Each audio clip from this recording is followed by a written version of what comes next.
الحمد لله وكفى والصلاة والسلام على سيد الرسل وخاتم الأنبياء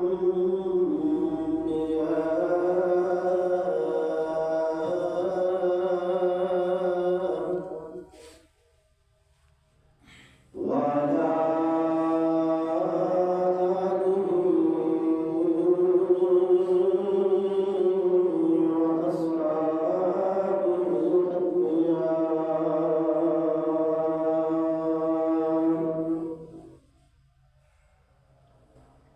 أما بعد فأعوذ بالله من الشيطان الرجيم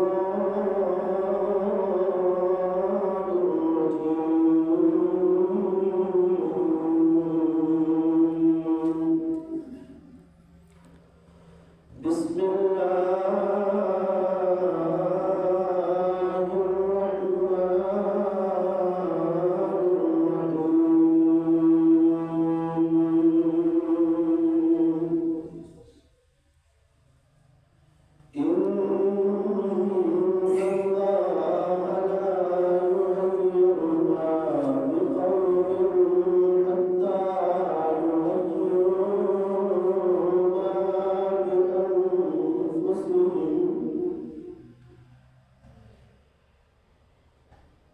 صدق الله العظيم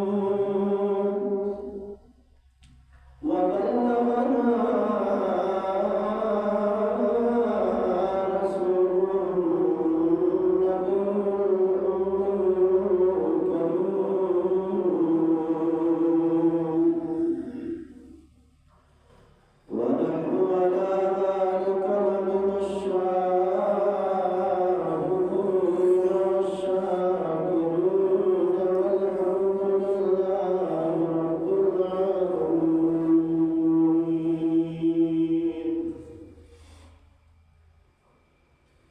کہاں وہ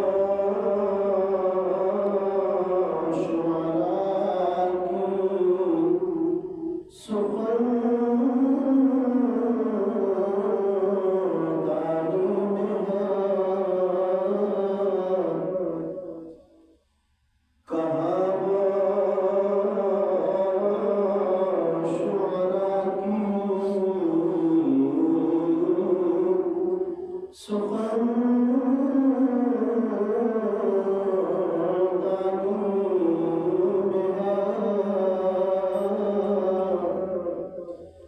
جو مزاج جو کیفیت آیت قرآنی میں ہے، جو مزاج جو کیفیت آیت قرآنی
اللہ وحدہ لا شریک سے دعا ہے کہ مجھے اس کے ذمن میں حق اور سچ بات کرنے کی توفیق عطا فرمائے اور پھر ہم سب کو اس پر عمل پیرا ہونے کی توفیق عطا فرمائے۔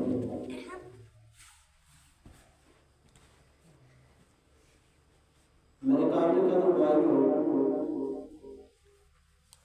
انسان کا دنیا میں سب سے قیمتی اثاثہ، سب سے قیمتی متاع انسان کی اپنی اولاد ہوا کرتی ہے۔ اور آج انسان، ہر ایک انسان اسی کوشش میں، اسی تگدو میں ہے کہ کس طرح سے میری اولاد کا مستقبل بن جائے۔ آج کی ہر ماں اور ہر باپ اپنی اولاد کے لیے پریشان ہے کہ کس طرح سے میری اولاد کا مستقبل سنور جائے، اور مستقبل بنانے کے لیے باپ پردیس کا رخ کرتی ہے اور ماں گھر کے اندر اپنی اولاد کے مستقبل کے لیے کوئی کمی چھوڑتی نہیں ہے۔ تمام تر قوتیں، تمام تر صلاحیتیں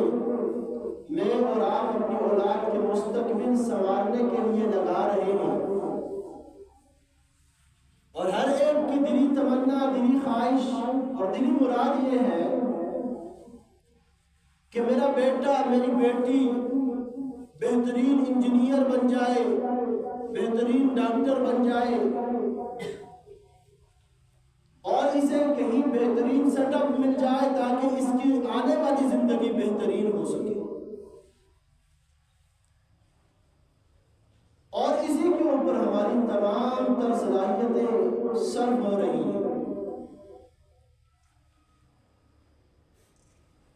لیکن اگر ہماری اولاد بڑی ہو کر ہماری نافرمان بن جائے، اور ہماری اولاد الٹے راستے کی طرف رخ کر دے، تو باپ اور ماں کی تمام تر محنتیں، تمام تر مشقتیں اور تمام تر جو اس نے کوششیں کی ہیں، وہ تمام کی تمام رائگاں چلی جاتی ہیں۔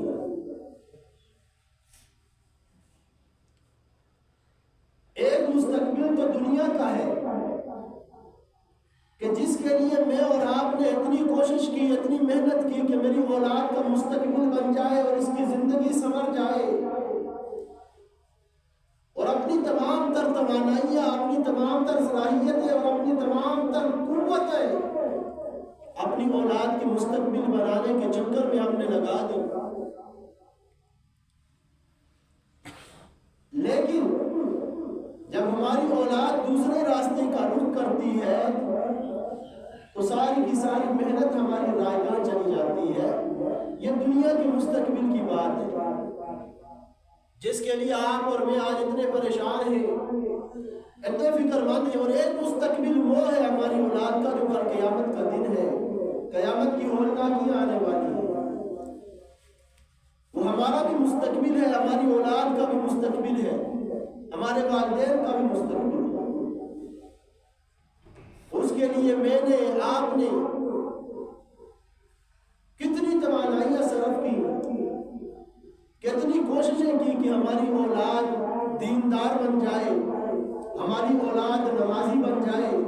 ہماری اولاد قرآن پڑھنے والی بن جائے. اس کے لیے میں نے اور آپ نے کس قدر کوشش کی ہے.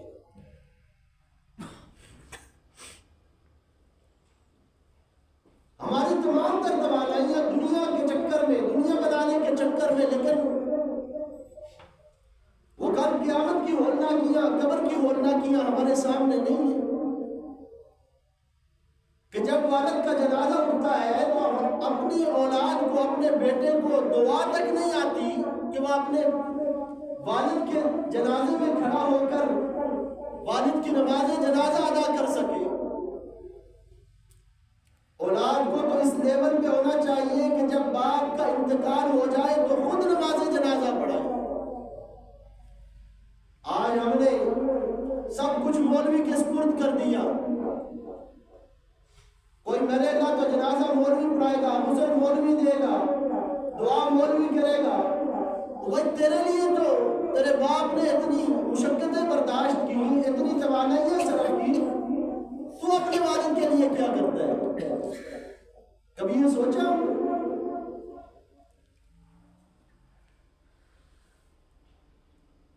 یہاں پر جب مخدوم شاہ صاحب کا انتقال ہوا, یقین جانے مجھے دلی خوشی ہوئی کہ جب میں بھی وہاں پہ موجود تھا, قاری صاحب بھی وہاں پہ موجود تھے, تو ان کے بیٹے نے کہا کہ میں اپنے والد کی نماز جنازہ خود پڑھاؤں گا. مجھے دلی خوشی ہوئی. اولاد کو اس طرح کا ہونا چاہیے کہ جب باپ مر جائے تو اولاد خود اپنے والد کا نماز جنازہ پڑھائے. اس لیے کہ اگر میرا باپ مرتا ہے, جب میں اس کی نماز جنازہ پڑھانے کے لیے مصلی پر آؤں گا, جب اللہ کے سامنے دعا کروں گا, تو جس درد سے, جس کرب سے میں اللہ سے اپنے باپ کے لیے مغفرت طلب کروں گا, دنیا کا بڑے سے بڑا مولوی بھی اس طرح سے میرے باپ کی مغفرت کی دعا نہیں کرے گا.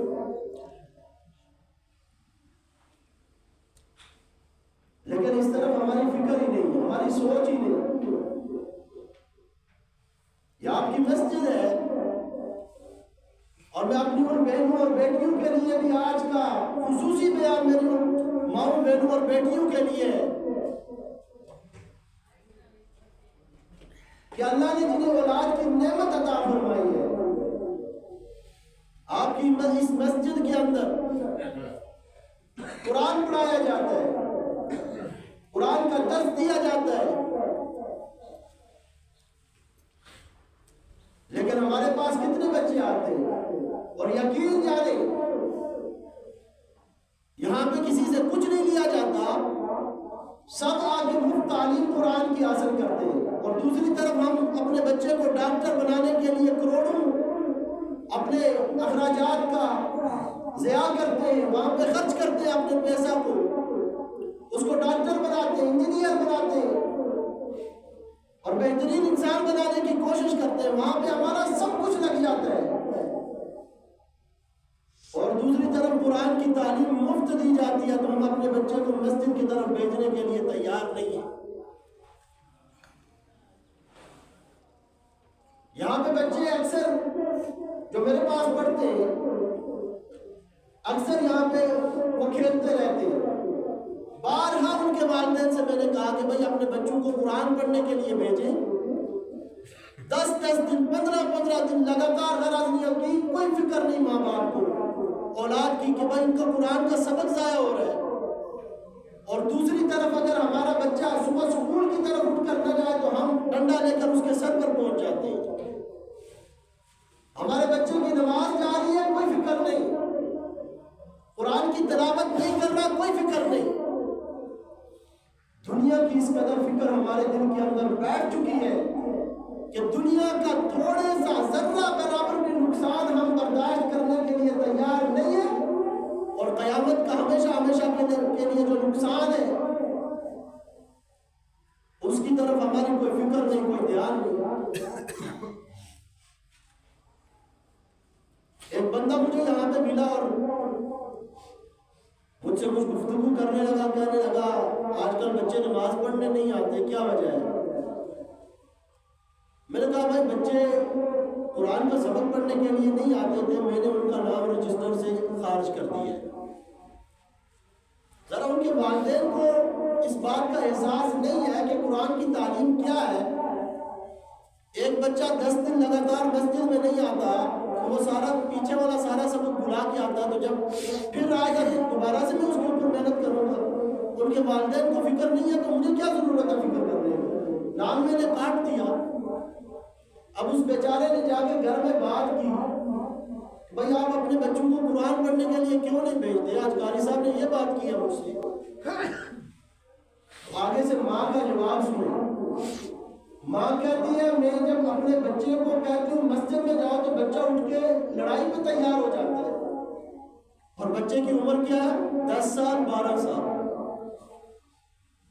12 سال کا بچہ ماں کے آگے کھڑا ہو جاتا ہے اور لڑنے کے لیے تیار ہو جاتا ہے، اور ماں کے اندر اتنی جرأت نہیں ہے کہ بچے کو مار کر مسجد کی طرف بھیجے۔ اور پھر خواب ہم یہ دیکھ رہے ہیں کہ ہمارے بچے کشمیر آزاد کروائیں گے اور ہمارے بچے ہمارے ملک کا نام روشن کریں گے۔ یہ نہیں ہو سکتا کہ ہم صرف دنیاوی تعلیم کے لیے فکر مند ہوں اور دین کی تعلیم کی فکر نہ ہو،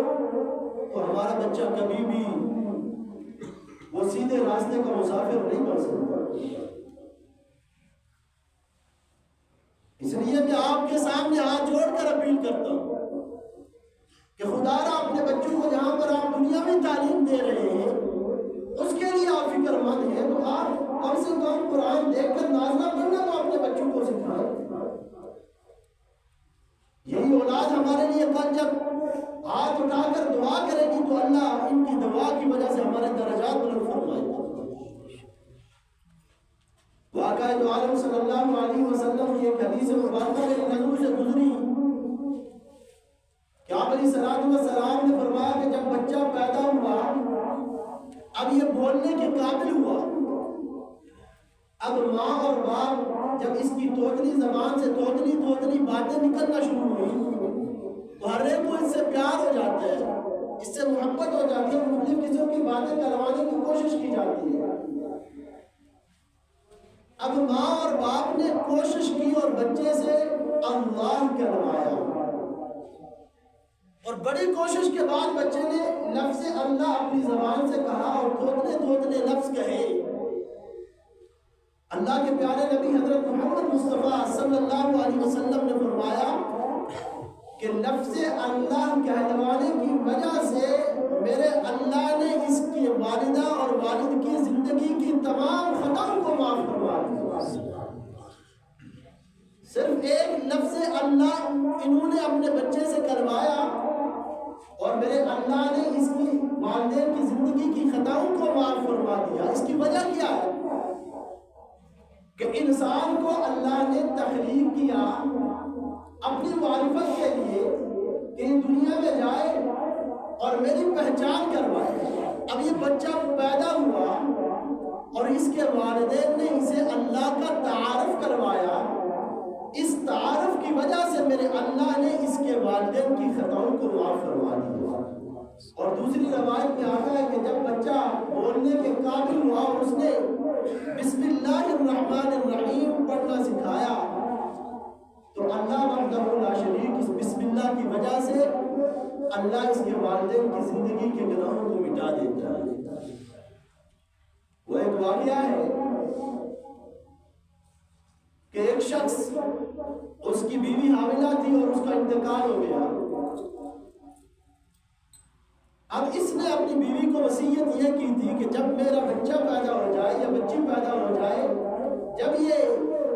بولنے کے قابل ہو جائے، تھوڑا بڑا ہو جائے تو اسے قرآن سکھانا۔ اب بچہ پیدا ہوا، اس کے مرنے کے بعد اور بڑا ہوا، اس کی بیوی نے اسے جا کے مدرسے کے اندر داخل کیا اور کہا کہ بھائی اسے میں حافظ قرآن بناؤں گی۔ اب بچے نے جب ادھر قاری صاحب کے پاس بسم اللہ الرحمن الرحیم سیکھا اور ادھر قبر کے اندر اس کے والد کو سخت عذاب ہو رہا تھا، جہنم کے انگاروں میں پڑا ہوا تھا، اچانک اللہ تبارک و تعالیٰ نے اس کے عذاب کو ختم فرما دیا۔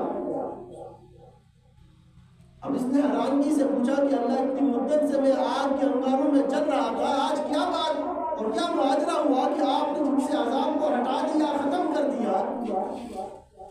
تو میرے اللہ نے فرمایا کہ آج تیرے بچے نے مجھے رحمان اور رحیم کہہ کے پکارا،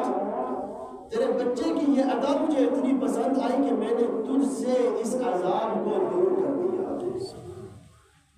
اس عذاب کو دور کر دیا۔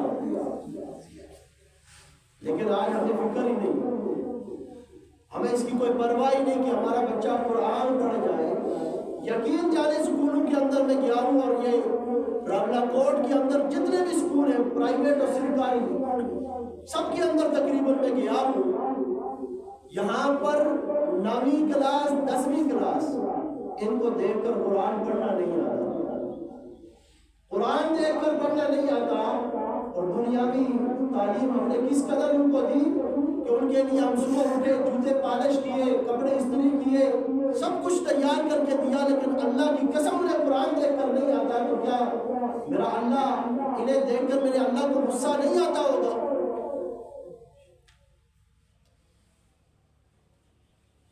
اور قرآن کتنا وفائیں کرنے والا، کتنی محبتیں کرنے والا انسان کے ساتھ، کہ جب اس انسان کا انتقال ہو جاتا ہے، جب یہ فوت ہو جاتا ہے، تو جب اسے غسل دیا جاتا ہے تو یہ قرآن آ کے اس کا معائنہ کرتا ہے، اس کے پاس کھڑا ہو جاتا ہے، اور غسل کے بعد جب اسے کفن دے دیا جاتا ہے تو یہ کفن اور اس کے سینے کے درمیان آ کر بیٹھ جاتا ہے، اور جب اسے یہاں سے اٹھا کر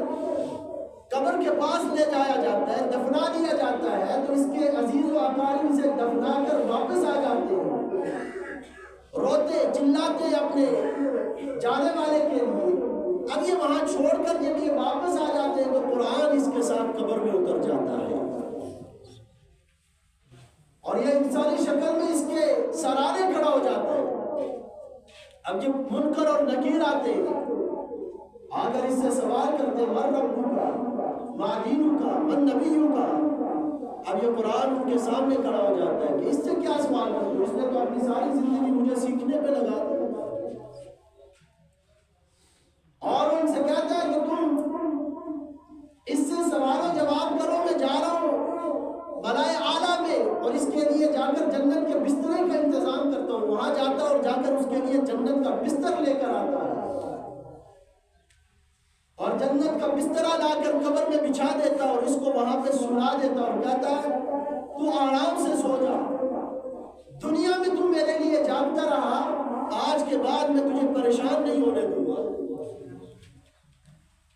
اور یہ اس کا وہاں پہ ساتھی بن جاتا ہے۔ ایک طرف تو یہ ہے، اور وہ قیامت کا منظر کس قدر ہولناک ہے، اللہ نے اس کی ہولناکی بھی قرآن کے اندر بیان فرمایا۔ اعوذ باللہ من الشیطان الرجیم، بسم اللہ الرحمن الرحیم،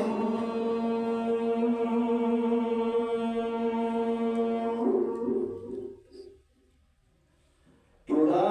وقعت الواقعہ لیس لوقعتها کاذبہ۔ اللہ نے اپنی عظمتوں والی، شان والی، کبریائی والی کتاب کے اندر ارشاد فرمایا کہ جب واقع ہونے والی واقع ہو کر رہے گی، لیس لوقعتها کاذبہ، اس کے واقع ہونے میں کوئی جھوٹی بات نہیں، کوئی دوسری رائے نہیں۔ خافضۃ الرافعہ، میرے اللہ نے فرمایا یہاں پر کچھ لوگ جنہیں میرے اللہ نے اقتدار عطا فرمایا اور دنیا میں انہوں نے تکبرانہ چال چلی، غریب کو انہوں نے کچھ نہیں سمجھا، خافضۃ، اللہ انہیں وہاں پہ رسوا کر دے گا، رافعۃ، اور دنیا کے اندر جنہیں اللہ نے پست کیا، جنہیں کچھ نہیں دیا، جو میری اور آپ کی نظروں میں حقیر ہے، اللہ قیامت کے دن انہیں بلندیاں عطا فرما دے گا۔ اور پھر دوسرا منظر میری آنکھوں کے سامنے آیا، یوم یقوم الروح والملائکۃ صفا لا یتکلمون الا من اذن له الرحمن وقال صوابا، ذلك اليوم الحق فمن شاء اتخذ الى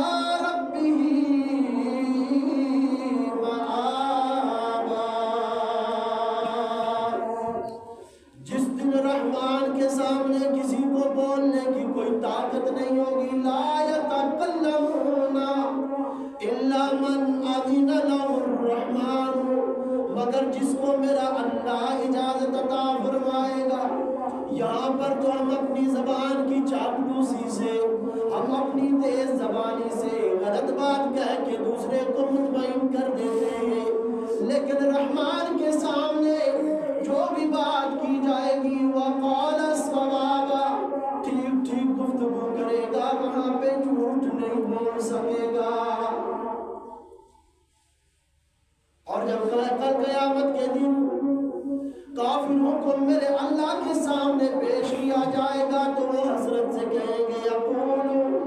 یا لیتنی کنت ترابا، کاش کہ آج ہم مٹی ہو جاتے، آج ہم ختم ہو جاتے، لیکن وہاں پہ ختم نہیں ہوگا۔ پھر اللہ کی آواز آئے گی، خذوہ فغلوہ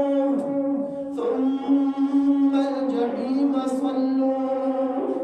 جب اللہ کی آواز بلند ہوگی 70,000 فرشتے اس کے پیچھے لگ جائیں گے، اسے پکڑ کر گھسیٹ کر جہنم میں پھینک دیں گے۔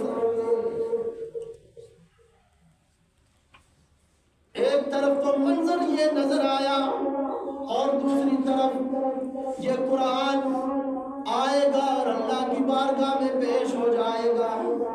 اللہ سے کہے گا، اللہ اس بندے کو دنیا میں میں نے بڑی مشقتوں میں ڈالے رکھا،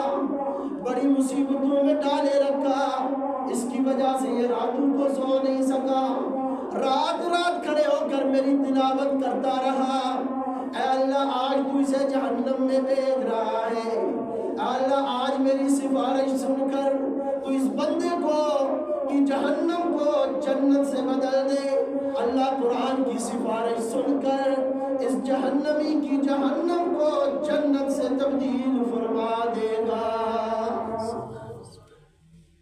لیکن یہ قرآن سفارشی کن لوگوں کے لیے بنے گا کہ جنہوں نے اس قرآن کے لیے دنیا میں مشقتیں برداشت کی۔ آج ہم اپنی اولادوں کو قرآن پڑھانے کے لیے تیار ہیں تو یہ قرآن ہمارے خلاف کھڑا ہو جائے گا۔ 5 حقوق قرآن کے لیے سب سے پہلا حق قرآن کا یہ ہے کہ قرآن پہ ایمان لایا جائے، اس کی قدر کی جائے، اس کا احترام کیا جائے، اور اس کا احترام صرف یہی نہیں ہے کہ ہم اسے اس کی طرف پیٹھ نہ کریں اور اسے غلافوں میں بند کر کے کہیں اونچی جگہ پہ رکھ دیں، صرف یہ احترام نہیں ہے۔ قرآن کو میرے اللہ نے بتایا پڑھنے کے لیے، اس پہ ایمان لایا جائے، پہلا قرآن کا۔ دوسرا قرآن کا یہ ہے کہ اس کو درست تلفظ کے ساتھ پڑھا جائے، اور تیسرا حق قرآن کا یہ ہے کہ اس قرآن کو سمجھ کے پڑھا جائے، اور چوتھا حق قرآن کا یہ ہے کہ اس قرآن پہ عمل کیا جائے، اور 5واں حق قرآن کا یہ ہے کہ اس کی تعلیم کو دوسروں تک پہنچایا جائے۔ ہم میں سے ہر ایک بندہ اپنے گریباں میں جھانک سکتا ہے، تھوڑی دیر کے لیے آنکھیں بند کر کے سوچے نا کہ ہم صبح اٹھتے ہیں تو کون کون ہم میں سے قرآن کی تلاوت کرتا ہے، تھوڑی دیر اپنے محاسبہ کریں، ہم میں سے کون کون لوگ ہیں جو اپنی اولادوں کو صبح اٹھاتے ہیں اور کہتے ہیں کہ قرآن پڑھو، نماز پڑھو، کون کون لوگ؟